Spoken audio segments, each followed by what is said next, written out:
கேரள ஏடிஎம்மில் கொள்ளையடித்த பணத்துடன் தப்பிச் செல்லும் வழியில் நாமக்கல் மாவட்டம் பச்சாபாளையம் பகுதியில் போலீசாரிடம் சிக்காமல் தப்பிக்க ஹரியானா கொள்ளையர்கள் கண்டெய்னர் லாரியை வைத்து இருசக்கர வாகன ஓட்டிகளையும் கார்களையும் இடித்து தள்ளிச் சென்ற பரபரப்பான காட்சிகள்தான் இவை.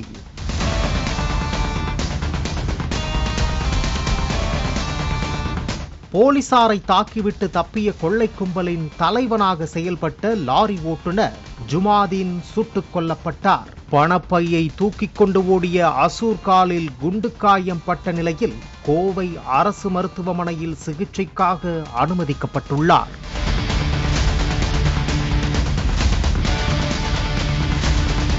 இந்த கொள்ளை சம்பவம் மற்றும் அதிவேகமாக லாரியை இயக்கி வாகன ஓட்டிகளை கொலை செய்ய முயன்ற வழக்கில் இர்ஃபான் ஷகூர், முகமது இக்ரம், முபாரக், சவுகீன் ஷபீர்கான் ஆகிய 5 பேரை கைது செய்தனர்.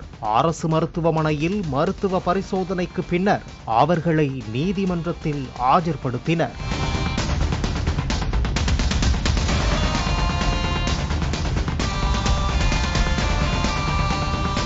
முன்னதாக கொள்ளை கும்பலைச் சேர்ந்த இருவர் விமானத்தில் சென்னை வந்து அங்கிருந்து கண்டெய்னர் லாரியில் திரிசூர் சென்றதற்கு ஆதாரமான விமான டிக்கெட் உள்ளிட்ட பொருட்களை போலீசார் கைப்பற்றினர்.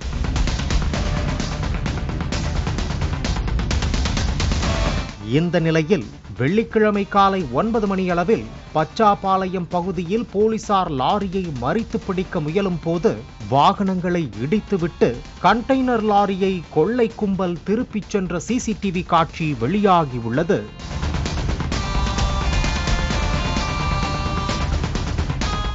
வெப்படை சந்திப்பு அருகே யூ-டர்ன் போட்ட அந்த லாரி இருசக்கர வாகன ஓட்டியை அடித்து தூக்கி போட்டதோடு கார் மீது மோதி அதனை முட்டி தள்ளியதோடு தடுக்க வந்த மக்கள் மீதும் மோதிவிட்டு தப்பிய சிசிடிவி காட்சியும் வெளியானது.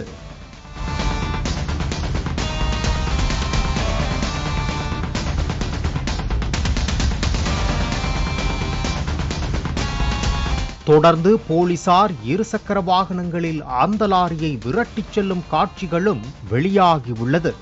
இதற்கிடையே ஹரியானா கொள்ளை கும்பலுக்கு கிருஷ்ணகிரியில் நடைபெற்ற ஏடிஎம் கொள்ளையில் தொடர்பு இருப்பதாக கூறப்படுகின்றது.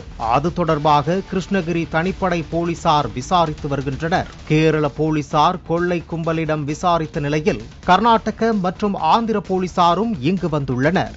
பாலிமர் செய்திகளுக்காக குமாரபாளையம் செய்தியாளர் யவனச்சோழன்.